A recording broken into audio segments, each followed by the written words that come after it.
Salut tout le monde, bienvenue sur le petit plateau. Le petit plateau, qui pour la dernière fois de la saison se met en mode printemps des classiques. Et oui, c'est désormais terminé avec la doyenne qui s'est achevée.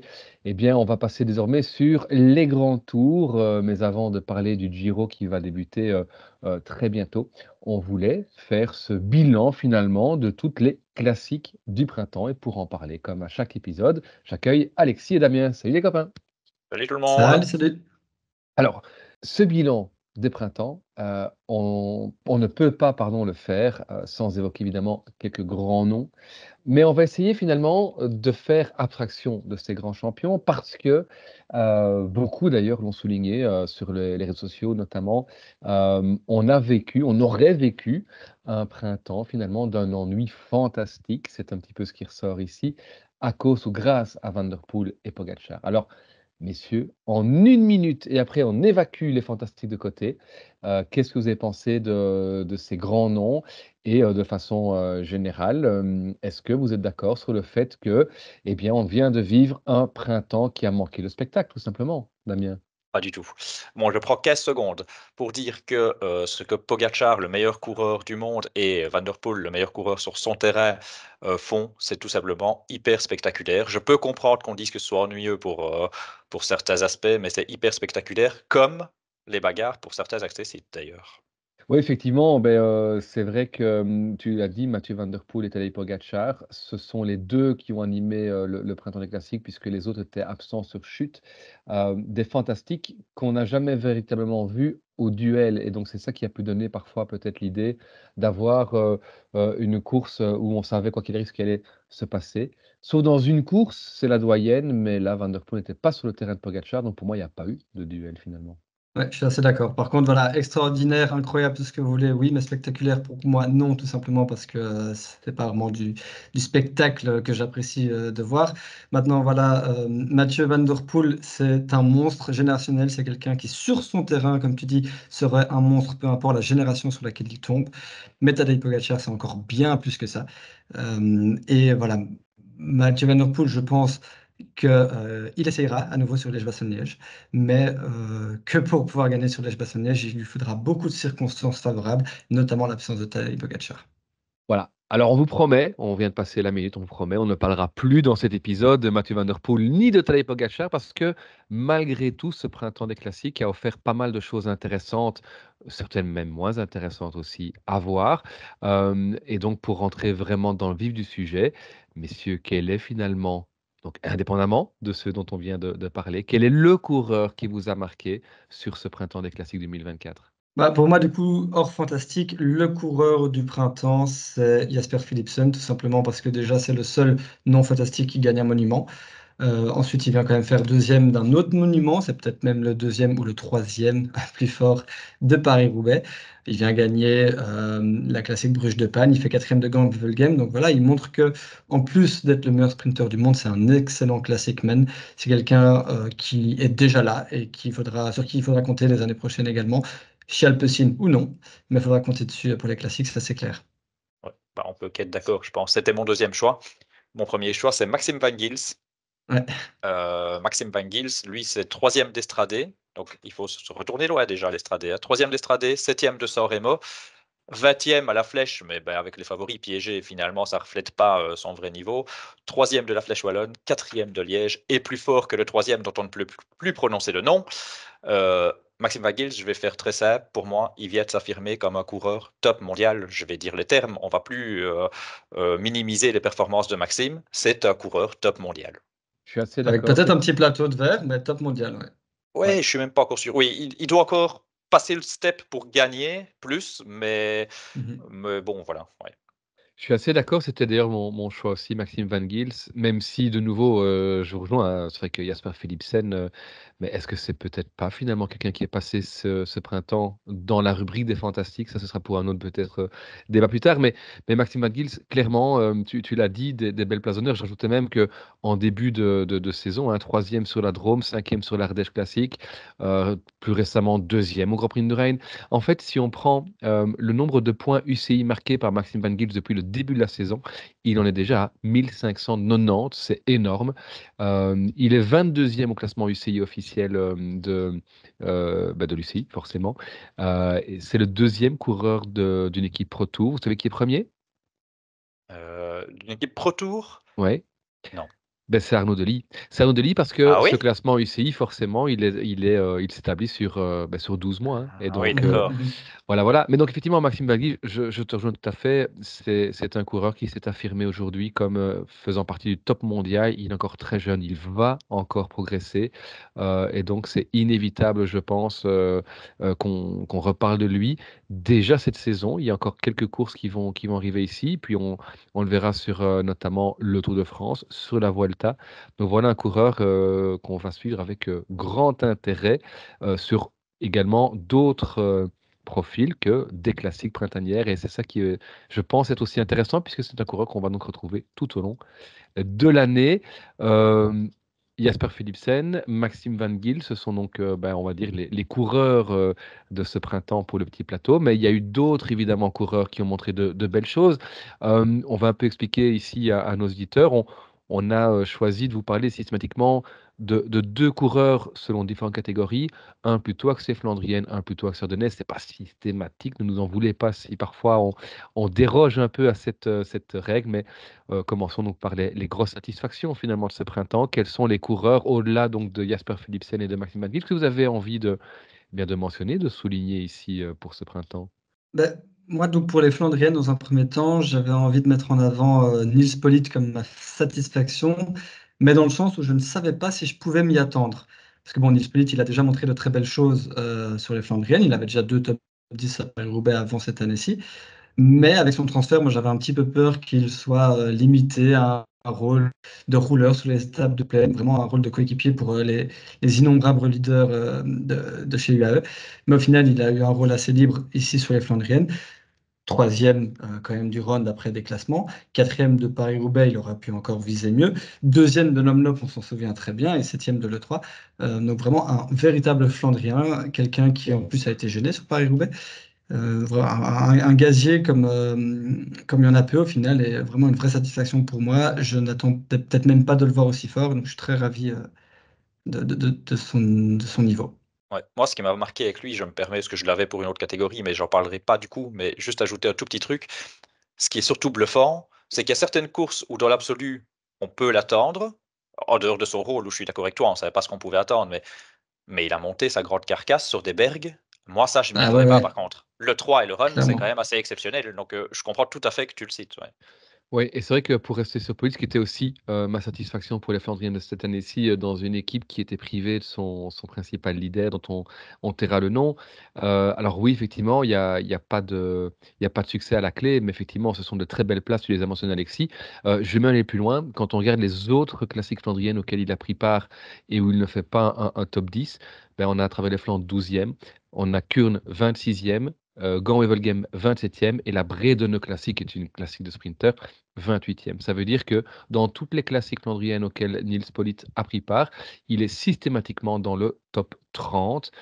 Ça montre que c'est quelqu'un qui court devant, qui court de façon offensive, qui prend l'initiative.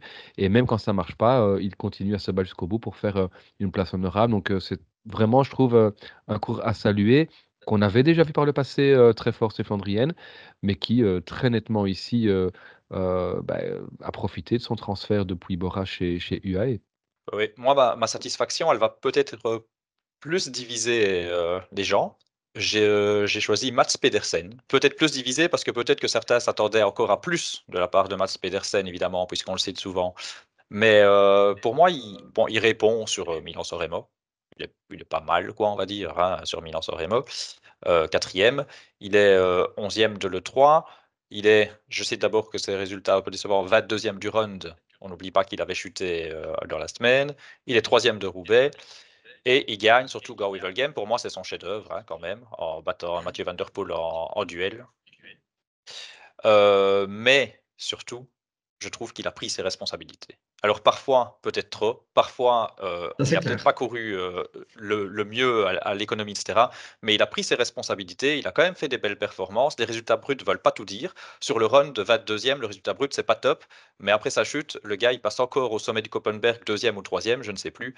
Donc pour moi, c'est une vraie satisfaction quand même, Mats Pedersen, sur cette campagne, et je pense qu'il faut, ne pas vouloir trop de Mats Pedersen. Je pense qu'on a tendance, Alexis, tu l'as mis sur un tweet et je suis d'accord avec toi, qui était une courbe comme ça et citer un Mhm. coureur. Effectivement, on a tendance parfois à trop le sous-estimer et parfois à trop le surestimer. Mais justement, je pense que les attentes, quand on le surestime un peu trop, ben, ça biaise les attentes. On va peut-être penser que c'est pas une satisfaction. Pour moi, il a tout à fait répondu aux attentes, en fait. Bah, pour moi, satisfaction dans le sens où il confirme un peu ce qu'on disait sur lui.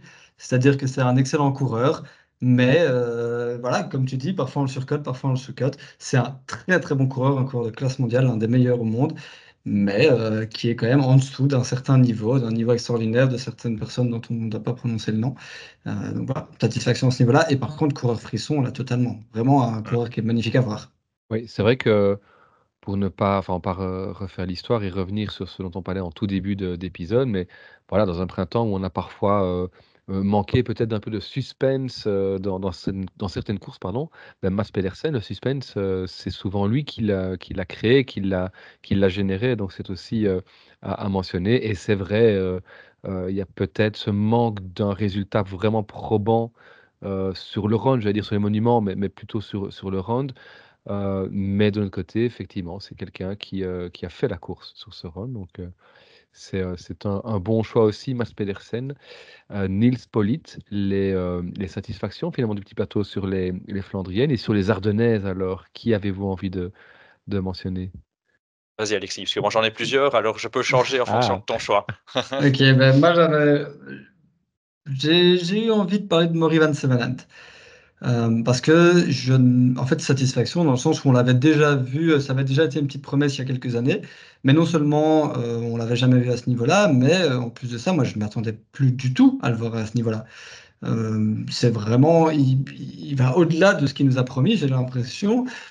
Parce que là, cette année, que ce soit sur Lancel ou sur Liège, on a vu un coureur qui se battait avec les tout meilleurs. On a vu un véritable leader de son équipe, peut-être le meilleur coureur de finale, et c'est peu dire de cette campagne de classique de ce printemps. Donc voilà, moi j'ai beaucoup apprécié, peut-être pas son style son esthétisme sur un vélo, mais j'ai beaucoup apprécié en tout cas la puissance qu'il dégage. J'ai hâte de voir la suite, notamment le Giro.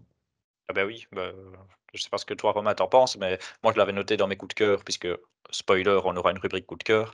Le retour, j'avais noté de Maurice Van Sevenant, et même Ouais. plus. Parce qu'en fait, la Ah manière oui. dont il va chercher de beaux résultats, mais la manière dont il va chercher ces résultats, j'ai l'impression que j'ai même jamais vu du si bon Maurice Van Sevenant sur des classiques Ah de pareil. ce niveau-là, en fait. Oui, moi je l'ai pas mentionné. Enfin, j'y avais pensé aussi, mais effectivement, peut-être plus pour les coups de cœur. Par contre, moi j'étais parti sur Benoît Cosnefroy, sur les Ardennaises.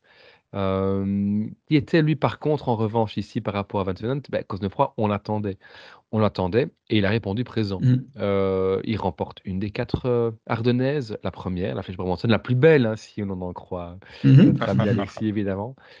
Mais au-delà de ça, il s'est montré.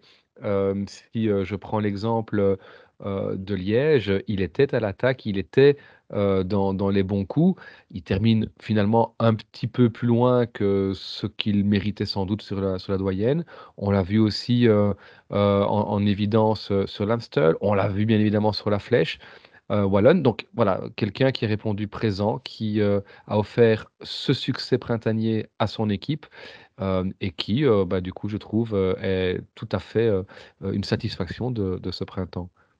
Est-ce que je peux considérer l'Estradé comme une Ardennaise? Parce qu'il a fait 6e d'Estradé aussi, hein. Je l'avais noté parce que c'était aussi mon premier choix, en fait, tu vois? Ah Et bah, oui. voilà. Mais voilà, je disais que j'avais plusieurs noms, effectivement, j'en avais plusieurs à égalité. C'est moins claquant dans, les résultats, mais moi, du coup, je vais partir sur Romain Grégoire, qui fait sa première campagne Mmh. d'Ardennaise. Le garçon est dans les bons groupes sur les 3 Ardennaises, hein. Le garçon, c'est assez incroyable. Il faut pas se fier qu'aux résultats bruts. Il est chaque fois dans les bons groupes. Heu, bah, craquito, hein. Enfin, je veux dire, pour une première campagne comme ça, je serais curieux, alors, je me suis pas amusé à chercher, mais de voir dans tous les coureurs qui fait aussi bien sur sa première campagne. C'est la première fois qu'il fait les 3 courses, il n'avait jamais fait aucune. Moi, je suis impressionné par Romain Grégoire et pour moi, il a pris rendez-vous pour l'avenir très clairement. Parce que parfois, on l'a vu en plus en course tenter des choses, donc pour moi, réelle satisfaction de cette campagne, Romain Grégoire. C'est une satisfaction ou une révélation? Tu vas me dire, c'est un nom qu'on connaissait bien évidemment avant le début de cette saison, qu'on attendait peut-être aussi, sur les Ardennaises au sens général, pas forcément, sur l'ensemble, des courses. Mais du coup, pour les révélations, cette fois-ci, tu es parti sur autre chose, j'imagine? Ouais, bah, je vais d'abord commencer peut-être pour rester dans l'ordre par les Flandriennes. Effectivement, hein, Romain Grégoire, pour vite répondre là-dessus, pour moi, satisfaction, trop connu que pour être révélation, en fait. Mmh. Moi, révélation, c'est des mecs, je vais pas dire que je connaissais pas leur nom. Je connaissais leur nom, mais c'est tout ce que je connaissais d'eux. Et Mhm. donc, je suis parti sur le Ross Pity pour les Flandriennes. Heu, Extraordinaire. Ça a été la révélation du début de saison avant les classiques et pour moi, sur les Flandriennes, il a pleinement confirmé son statut de révélation. Il a confirmé son Tour Down Under, il a confirmé son Paris-Nice. Dans les résultats bruts, de nouveau, ça se marque pas tant que ça, mais il a fait des courses. Et avec en Poids d'Orgue, la dernière course à laquelle il a participé, Paris-Roubaix, où c'est quand même assez magnifique. Il est devant, il chute. À tous les coups, tout le monde se dit il va être repris par le groupe derrière, c'est triste pour lui. Non, le guerrier il repart tout seul. Finalement, il y a encore Vermeersch qui est là, il termine E2, mais extraordinaire pour moi. Vraiment une confirmation. Et je crois, vu que c'est pas un coup esselé, il a montré des belles choses très souvent depuis le début de saison. Je pense que là aussi, on tient un coureur très intéressant pour l'avenir. Ben, rien à rajouter, Damien, si ce n'est qu'on parle ici d'un gars qui a 21 ans. 21 ans et qui vient faire septième de Paris-Roubaix. Moi, je ne peux pas dire quelqu'un d'autre que Laurens Pitty. Désolé, je vais devoir mettre le même nom que toi, mais Laurens Pitty, dans mes révélations de cette année pour les Flandriennes, extraordinaire. Peut-être même la campagne flandrienne la plus mal payée de l'histoire au final, parce que comme tu dis, on l'a vu tout le temps.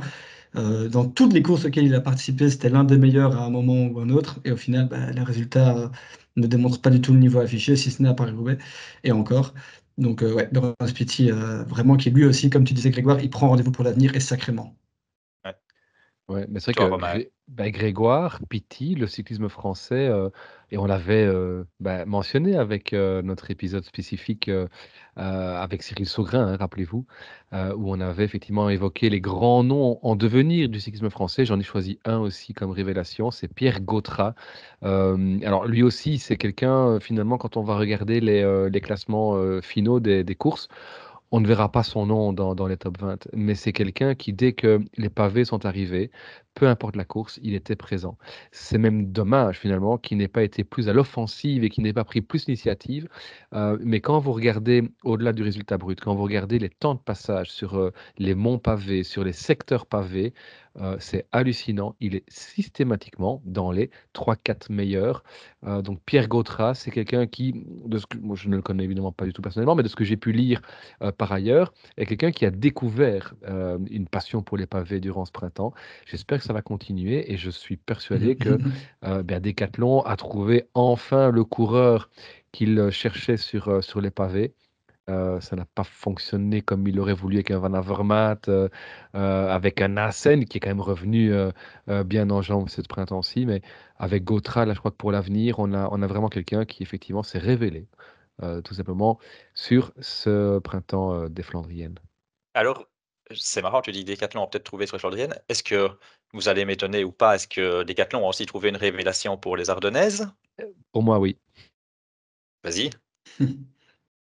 Paul Lapeyra. Ben oui. Dis-nous plus.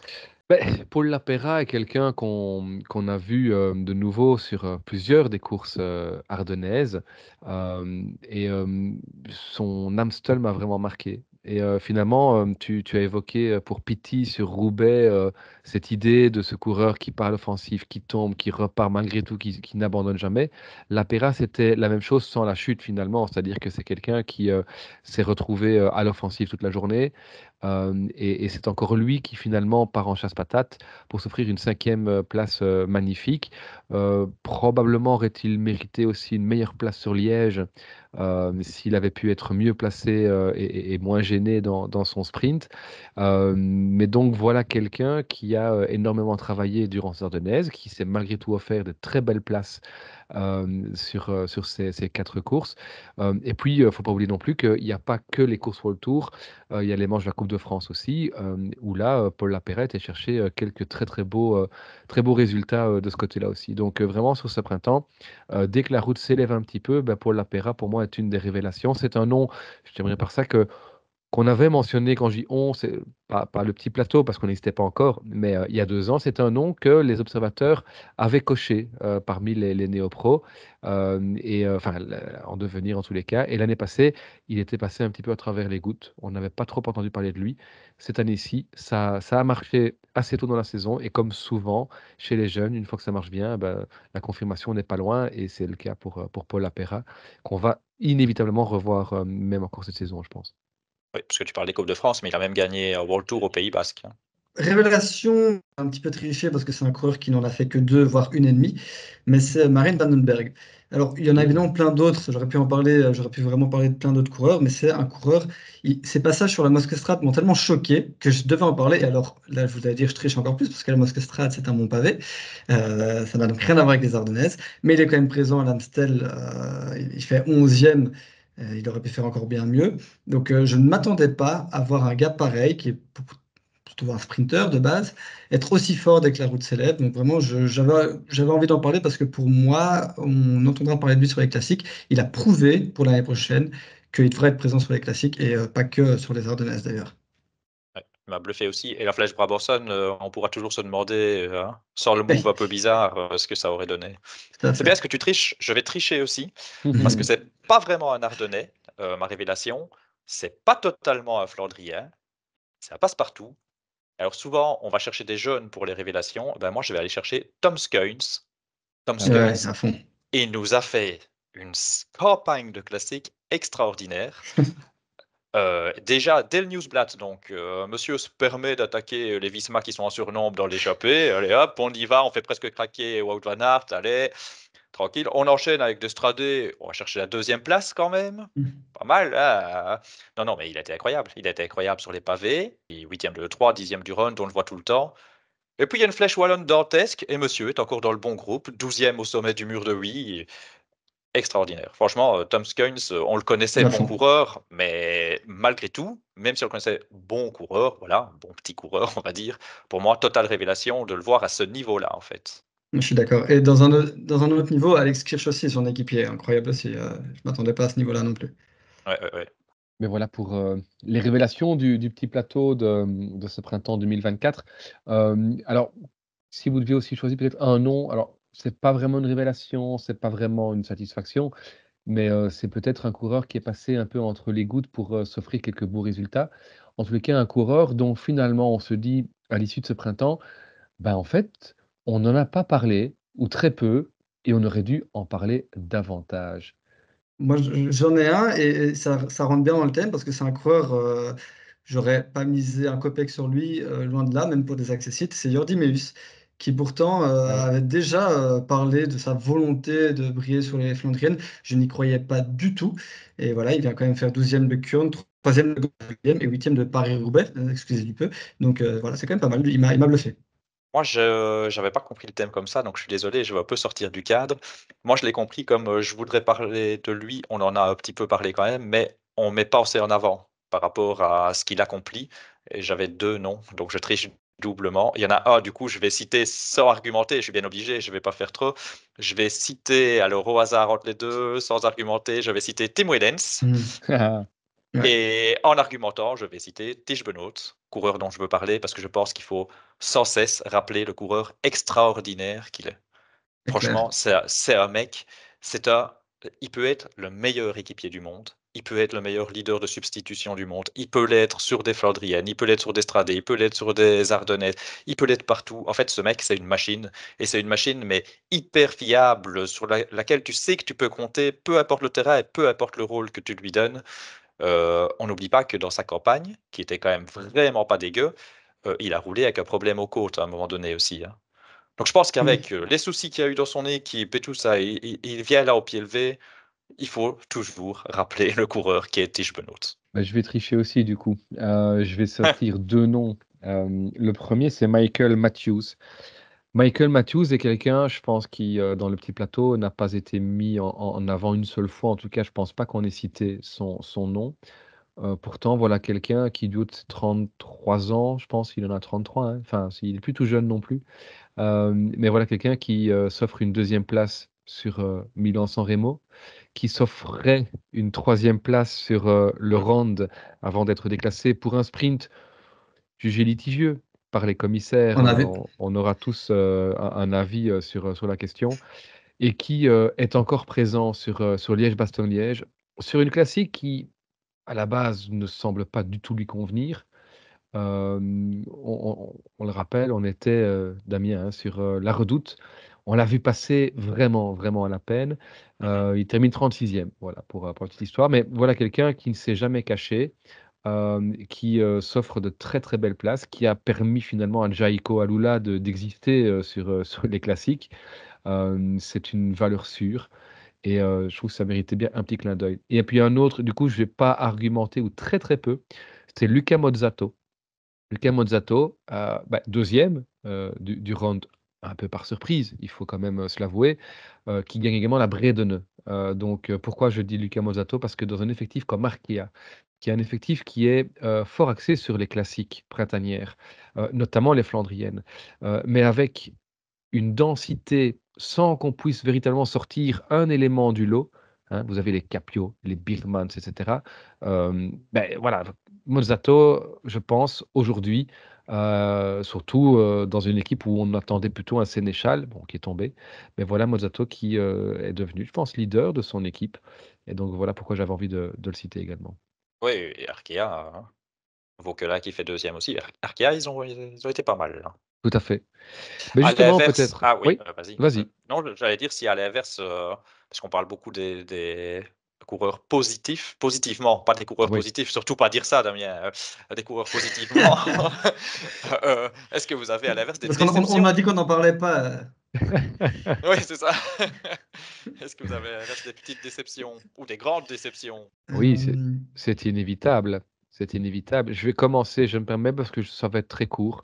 Mathias Kielmose, indépendamment du fait que le gars a annoncé qu'il avait les jambes de sa vie et qu'il le sentait super bien et qu'il se voyait sur le podium avec les Fantastiques sur toutes les courses auxquelles il participait, voilà quelqu'un qui, par rapport aux ambitions affichées, par rapport au talent, aperçu la saison passée, voilà quelqu'un qui est passé un peu à côté, tout simplement, de cette, campagne d'ardennaise, en ce qui le concerne.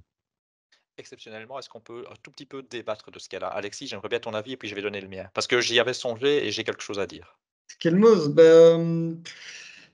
il m'a aussi déçu dans le sens où je l'attendais plus fort, pas dans le sens où je l'espérais plus fort, mais en effet, bon, il y a la Flèche Wallonne, là, forcément, rien à dire, hein, le pauvre, il a été complètement pris par le froid. Mais c'est vrai que sur Liège, En fait, c'est là-dessus que je voulais revenir, c'est sur la Flèche Wallonne. En fait, je pense que mhm. la campagne de Skelmose ne reflète pas du tout son niveau. J'ai du mal à être déçu. J'ai du mal à être déçu. Pourquoi? Parce que l'Amstel, ils sont tous, à part Pidcock, j'en ai déjà parlé, pour moi, ils m'ont tous déçu, les grands noms, donc voilà. Euh, je passe là-dessus. Il est parmi les plus forts, je pense. Arrive la Flèche, le gars termine hypothermie, machin chouette. Pour moi, c'était évident que Liège, fallait rien attendre. Presque, j'attendais moins que ce qu'il a Oui, fait. c'est possible. Alors, par contre, là où j'entends, c'est que monsieur fait des grandes déclarations. Donc ça peut jouer effectivement, mais voilà, j'avais mis Skelmos dans ma shortlist et je me dis: «Mais en fait, je sais pas», parce que je le trouve excusable par rapport à d'autres. Bref, pardon pour ce petit aparté. Alexis, petite Non. déception, grande déception? Bah écoute, moi j'en ai quand même plusieurs, mais du coup je vais quand même rester sur les Ardennaises. Je vais parler de Ben Illy. Pas qu'on l'a pas vu, on l'a vu, hein, en soi. Il a peut-être eu un rôle différent que l'année dernière aussi, mais on parle d'un gars qui fait deuxième de la Flèche Brabançonne parce qu'il s'est pas sprinté l'année dernière, d'un gars qui fait quatrième de Liège-Bastogne-Liège parce qu'il s'est pas sprinté l'année dernière, et deuxième de l'Amstel, et même à un moment où on croit que sans la voiture, hein, Ouais, il est capable de revenir sur Pogacar. Donc vraiment, éclosion monstre l'année dernière, et là, voilà, on l'a peut-être vu à chaque course, mais au final, dans la finale, fantomatique à chaque fois. totalement d'accord avec toi. Un peu moins fantomatique sur Liège quand même, où il Ouais. essaye quelque chose, mais assez raccord avec ce que tu dis. Et moi donc, je sais mettre les coureurs français en avant, mais malheureusement, on va peut-être perdre aussi quelques auditeurs. Je peux pas passer sous silence la campagne de Valentin Madouas. Alors on parlait, parce qu'Elmos fait des grandes déclarations, on rappelle quand même que Valentin est top 5 mondial, y compris fantastique donc, hein, y compris fantastique. Je suis désolé, Non, il n'a, selon moi, rien montré. Il a des résultats en trompe-l'œil sur les Ardennaises, avec l'Amstel et Liège où il est dans le top 10.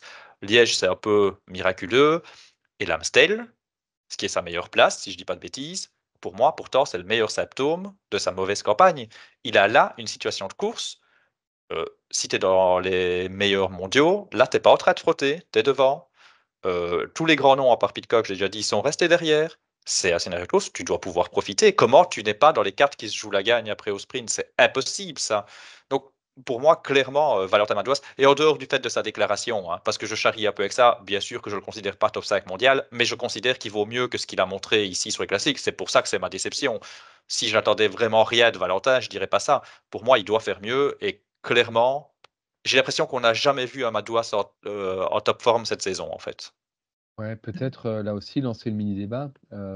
Est-ce que Valentin Madouas, c'est vrai qu'en peut-être un peu décevant sur les Ardennaises ou en tous les cas des résultats en trompe-l'œil.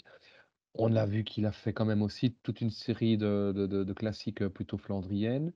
On l'attendra, j'imagine, sur le Tour pour épauler, David Gaudu. Est-ce que quelque part, c'est pas un coureur qui se perd finalement à courir après trop d'objectifs trop différents? Est-ce qu'il n'aurait pas tout intérêt à se concentrer sur, un type de course? Et alors, je vais aller au-delà, si oui, lequel? Parce qu'on a cité Pitty sur, les Flandriennes, on a cité Grégoire sur les Ardennaises, je viens de citer Gaudu sur les grands tours. Alors, pour en tous les cas, les quelques mots qui restent, il y a évidemment Lenny Martinez. Hem, donc qu'est-ce que Madouas doit faire pour, quelque part confirmer le niveau, qu'on voulait lui prêter, peut-être en 2022 ou 2023? Pour moi, il doit viser les courses les plus dures parce que je veux bien l'entendre, c'est un des coureurs les plus endurants. Les 3 courses qui lui iraient le mieux sont l'Estradé, le Ronde et Liège-Bastogne-Liège. C'est compliqué de faire les 3, mais pourquoi pas, hein, il y en a quand même qui l'ont déjà fait. Un coureur comme lui n'a rien à faire sur le Gent-Wevelgem ou le 3. Pourquoi? Parce que là, on le voit quand même de loin avec son maillot tricolore.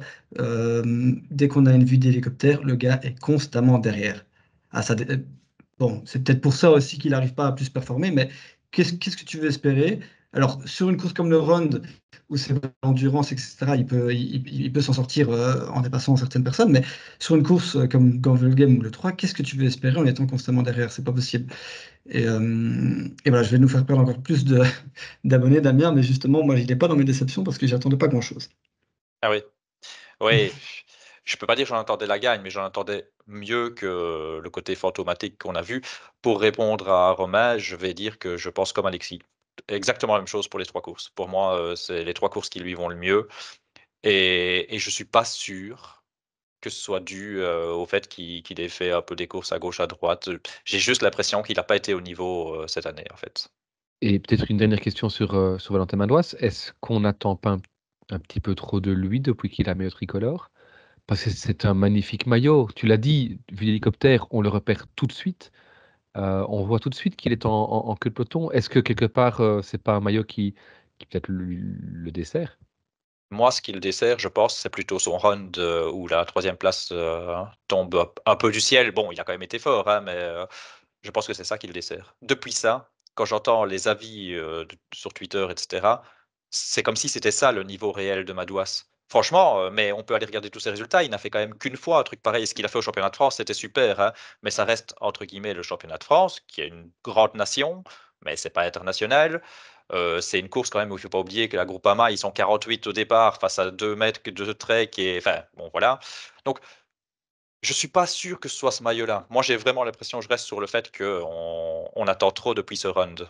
Et peut-être qu'il est trop surveillé aussi depuis ce run, parce que justement, c'est un gars qui, comme il ne s'est pas frotté, doit être à l'avant, mais il est trop fort pour être à l'avant. Donc au Mmh, final, il se retrouve PG.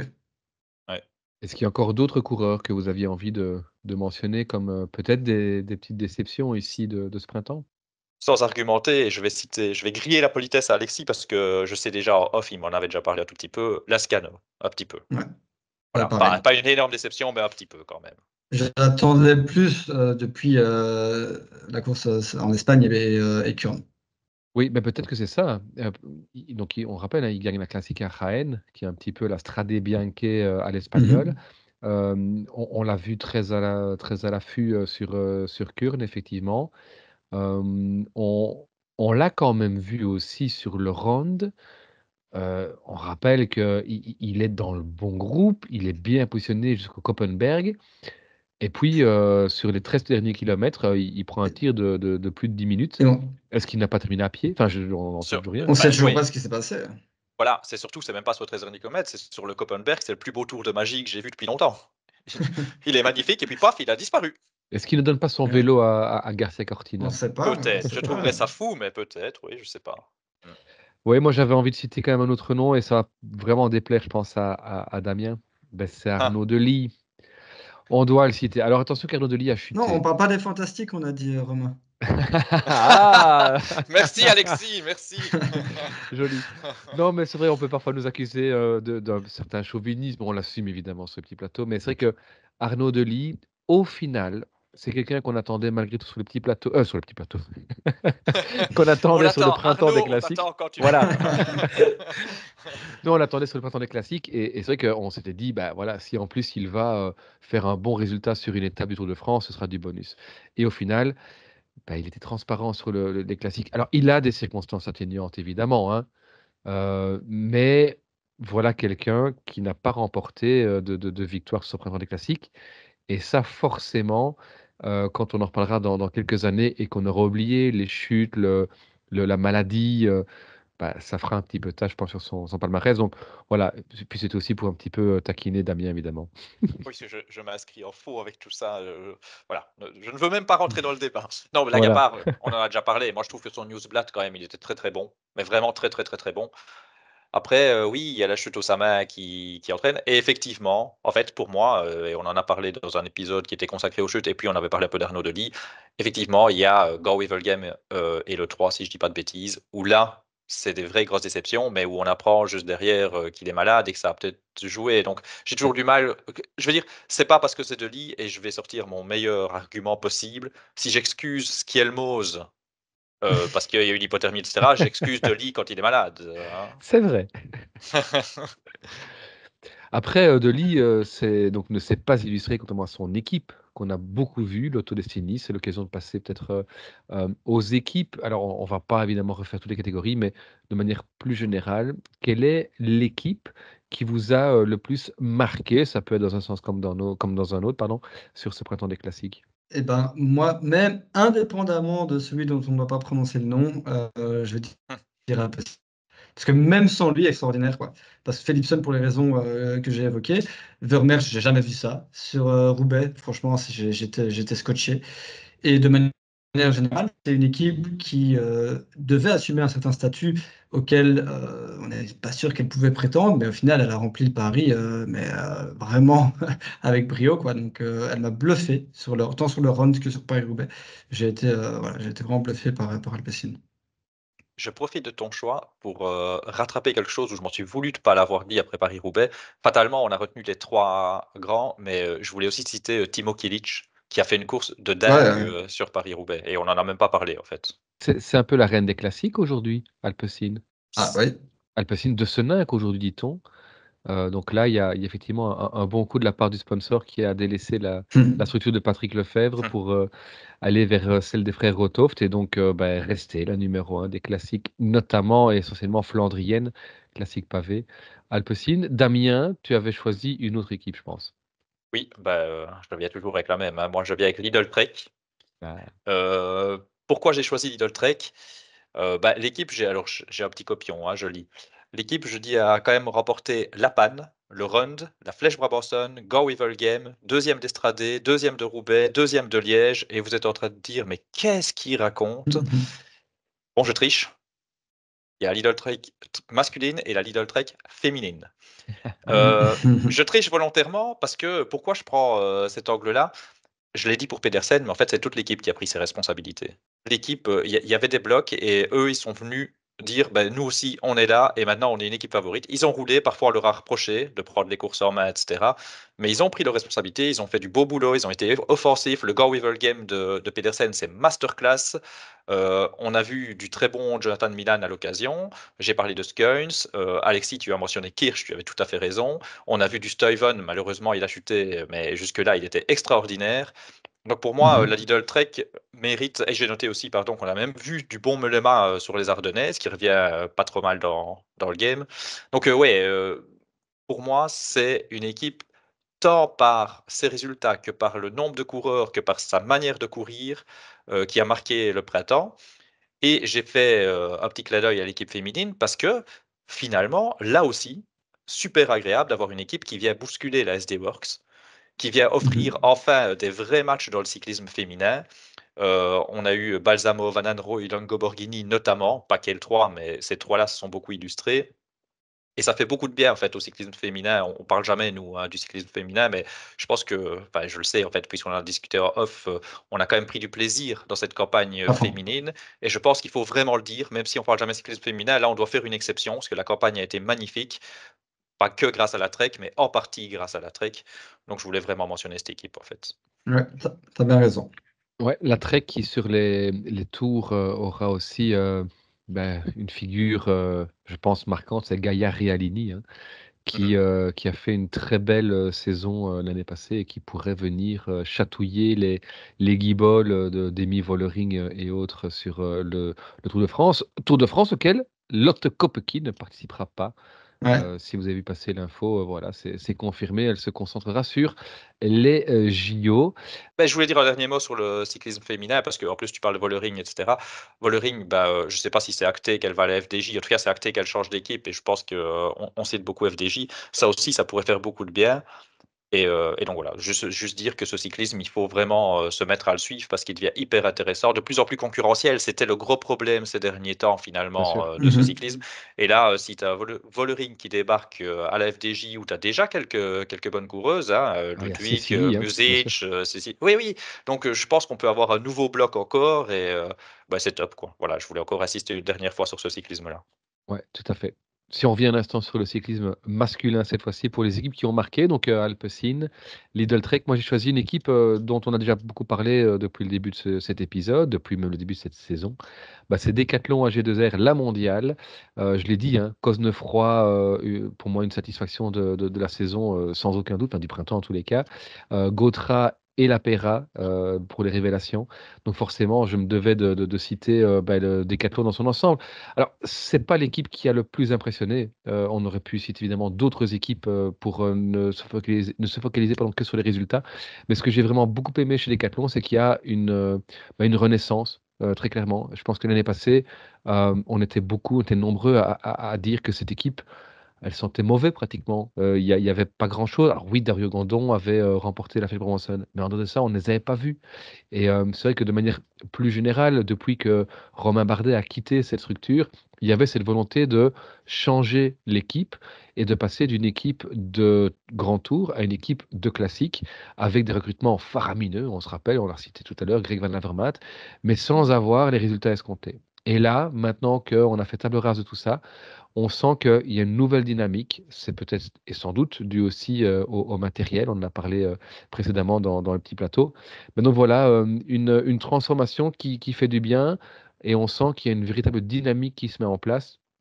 Et de manière générale, c'est agréable à voir aussi que chez nos voisins français, il y a cette dynamique qui va au-delà de la Groupama. On sait que la Groupama, elle symbolise quelque part le cyclisme français, mais là, AG2R est venu finalement rappeler qu'elle était là et il y a de très, très, très bons jeunes également dans l'équipe développement. Donc, c'est une équipe qu'il va falloir, avec laquelle il faudra compter évidemment dans les prochaines années.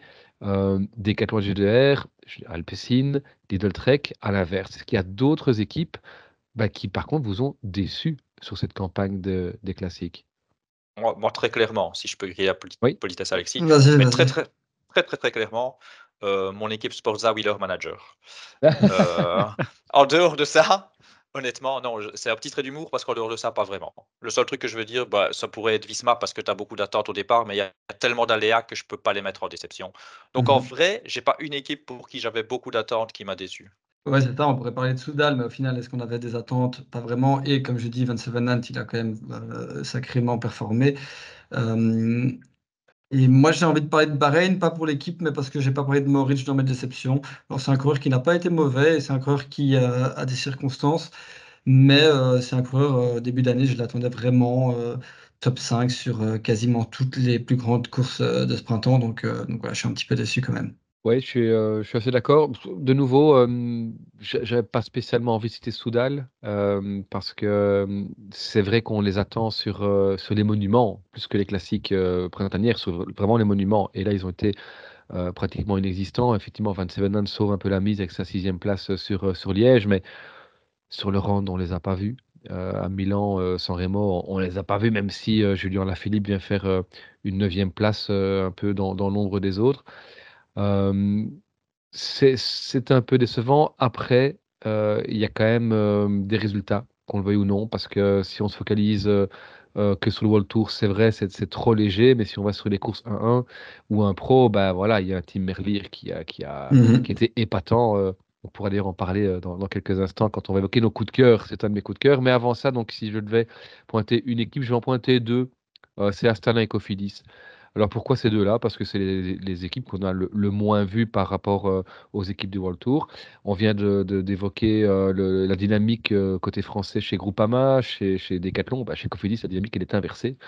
Et alors chez Astana, ils ont été transparents. C'est pas la première année que ça arrive, mais rappelez-vous, quand on a fait un petit peu la préface de cette saison et qu'on a évoqué les différents transferts, on avait cité toute une série de coureurs bah, qui venait un petit peu ici, densifier cette équipe et qui venait effectivement apporter autre chose que des coureurs capables de faire une 17e place sur un grand tour. Et bon, les Cavendish, Morkov, Canter, tous les sprinteurs, on les a pas vus sur les classiques. Et si on va chercher plutôt du côté de Ballerini, de Skilling, ils ont été totalement inexistants. Donc, Cofidis et puis surtout Astana, voilà, décevant. Mais de nouveau, je vais reprendre l'argument d'Alexis, on n'en attendait pas grand-chose finalement, ces 2 équipes.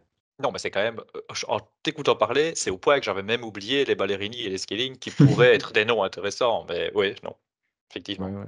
Alors, bah, voilà, on recite effectivement des coureurs. On va terminer cet épisode de bilan des classiques du printemps avec nos coups de cœur. Là, il n'y a pas vraiment on va pas se limiter à 1 ou 2 coureurs évidemment. Je vais me permettre de commencer puisque je l'ai cité, c'est Tim Merlier qu'on avait vu, très à son aise sur les courses, par étapes en début de saison, qu'on a vu très à son aise, sur, certains classiques, qui, bah, au dire de certains, s'est, affiché comme le meilleur sprinter du monde, tout simplement, à l'heure actuelle. C'est d'autant plus réjouissant qu'il navigue, dans un environnement très particulier. On le sait, on l'a déjà, évoqué. On va pas refaire évidemment toute l'histoire, de la Solar Quick Step et de ce changement, vers le Remco, enfin le projet Remco, Evenepoel. Mais donc voilà quelqu'un qui, finalement, pratiquement à chaque sortie, montre que, c'est peut-être lui, à l'heure actuelle, le numéro 1 chez Soudal Quick-Step, si évidemment on accepte Remco Evenepoel. Quels sont, d'autres coureurs que vous aviez envie de citer comme coup de cœur de ce début de saison et plus particulièrement de ces printemps des classiques? Bah, dans mes coups de cœur parmi les coureurs que j'ai pas encore cités, parce qu'il y a quand même pas mal de coups de cœur parmi les coureurs que j'ai cités dans d'autres catégories, je peux parler de Tiff Benoît, dont Damien a déjà parlé. Je peux parler de Jonathan Milan, de Lorenz Rex, notamment. Tu avais parlé de Tim Mollens aussi, Romain. Et voilà, donc ça c'est quelques coups de cœur. Et je viens d'en penser à un autre, mais il me revient plus, donc je vais vous laisser parler et je le dirai dès qu'il me revient. Ouais. Bah, moi, j'ai déjà évoqué, c'est un coup de cœur et en même temps un coup de poignard, c'est, Jasper Stuyven. Vous le savez, à vous, que j'ai toujours C'était bien mon aimé nom, ouais. Jasper Stuyven. Ah ben voilà, Voilà. voilà, vous savez comme j'apprécie ce coureur, le voir à ce niveau-là, mais c'était énorme, énorme coup À de fond. cœur de Milan-San Remo au classique pavé jusqu'à sa chute, c'était incroyable. Et Mhm. un coup de poignard parce que ça s'arrête beaucoup trop tôt alors qu'on aurait voulu en voir plus. Tout à Et fait. il rajeunit pas et j'espère qu'on aura de nouveau droit à Stuyven version, début 2024, bah, déjà d'ici la fin de saison, mais surtout l'année prochaine sur, les courses que je préfère. J'espère qu'on le reverra à ce niveau-là. Après pour citer d'autres noms, bah, Alexis a parlé de Van Sevenant, j'en ai déjà parlé, je reviens pas dessus. Alexis a cité Rex, ouais, je l'avais mis aussi. Pour moi, il a passé un petit cap. C'est un garçon super sympa quand on l'entend à l'interview, etc. Donc, je suis content pour lui et j'espère que ça se confirmera l'année prochaine qu'il a passé ce cap. Et j'ai encore 2 noms, mais je vais redonner un petit peu la parole à Romain parce que j'ai bien senti que tu avais d'autres noms en réserve. Ah, évidemment, évidemment, et c'est vrai que il y aura peut-être des noms qui vont être communs. Je vais commencer par un nom, c'est Antonio Morgado, le petit Portugais de UAE. Euh, J'aime beaucoup le cyclisme chez les Espoirs, et donc c'est un nom forcément qui est revenu, d'autant plus que c'est formation de chez Axel Merckx, hein, la Agent Axeon. Donc, c'est pas totalement improbable de voir ce gars aux avant-postes. Mais voilà un coureur qui déteste les pavés, qui n'était pas du tout habitué à ce genre de course. Et on l'a vu que là-dessus. Enfin, que là-dessus. On l'a vu ailleurs dans d'autres circonstances de course, sur d'autres profils de course, et notamment sur des courses par étapes. Mais donc voilà un gars, c'est très prometteur, je trouve. J'avoue que en début de saison, s'il avait fallu, pointer, les 4-5 meilleurs, espoirs, néo-pro à cette année-ci, je l'aurais pas mis dedans. J'aurais peut-être mis 6 ou 7e. Mais donc voilà quelqu'un où je me dis: «Là, UAE, il a déniché une pépite» et c'est évidemment loin d'être la seule pépite chez UAE, Une hein. de plus. Ouais, ouais, Del Toro qui a prolongé, c'est tout récent, hein, jusqu'à 2029 son contrat. Ben voilà, c'est les 2 néo-pros de cette année-ci chez UAE, c'est de la bombe, mais vraiment de la bombe. Donc Morgado, et alors je vais encore en citer un, et puis je laisserai Damien continuer parce que on a peut-être le même. C'est un Colombien, Bien sûr! évidemment, et c'est un Colombien, mais qu'on a vu finalement, on peut le dire, essentiellement sur une course. Bien sûr. La plus récente, la dernière, Liège-Bastogne-Liège, Egan Bernal. Qu'on a vu par ailleurs de nouveau sur d'autres types de courses. Mais quel bonheur de voir un coureur qui était si près de la mort, je crois qu'on peut le dire, Mhm. mais qui revient. L'année passée, très sincèrement, quand on a vu comment il peinait, on s'est dit, c'est foutu, Ouais. c'est fini, il ne reviendra plus. Et non seulement il revient, mais il ne se cache pas. Il se montre offensif sur des courses qui ne sont pas son terrain de prédilection. Egan Bernal, des côtes de 2 km, c'est pas là-dessus qu'il a gagné le Tour de France. Mais il se montre, il attaque, il est présent. Et voilà, c'était vraiment un énorme bonheur de voir Bernal sur cette doyenne. Donc, c'est un coup de cœur, pas sur le printemps des classiques, c'est un coup de cœur généralisé sur ce début de saison tout court. J'étais sûr que tu allais le citer et c'est pour ça que je t'ai redonné la parole. Et moi, j'avais écrit, alors j'ai terminé mon petit mot, mes petites notes par quel bonheur de le voir comme ça. Donc, tu vois, on se retrouve. Et j'avais commencé par, dans la catégorie coureur frisson, je demande Egan Bernal. Tu l'as dit tantôt, Romain, on était dans la redoute. Moi, quand j'ai vu Egan Bernal, là, dans la redoute, chassé derrière Pogacar et Carapaz, il y a mon cœur qui s'emballe de voir Egan comme ça. Mhm. Extraordinaire. Et puis, j'ai regardé la course en rediffusion il y a un jour ou deux, là. Quelle course, quoi! Quel coureur, quel coureur! Énorme coup de cœur. Alors, j'avais mis aussi parce que c'est dur de dire ça sur une campagne de classique alors qu'il n'en a fait qu'une, hein, mais on pouvait pas passer sous silence. On était Ouais. obligé d'en parler. Et alors, j'avais dit que j'avais encore deux noms. Le dernier nom que j'avais noté, c'est Tobias Johannessen. Vous le savez, Mmh. j'en ai déjà parlé. Je suis allé voir la Flèche Wallonne et j'avais eu la chance de faire une petite photo avec lui et d'échanger deux mots. C'était pour moi le coureur le plus sympathique que j'avais vu cette année-là au coureur. Il était vraiment très chouette. Donc, du coup, déjà, j'aimais bien le coureur pour ses qualités sur le vélo. Et ben, après ça, je deviens totalement fan du coureur. Je suis dégoûté en début de saison quand il se fait la clavicule alors qu'il semblait démarrer très très fort. Donc, je n'attends plus. Et hop, le voilà à la Flèche Wallonne dans une condition dantesque. D'ailleurs, petit coup de cœur annexe pour une OX sur cette course.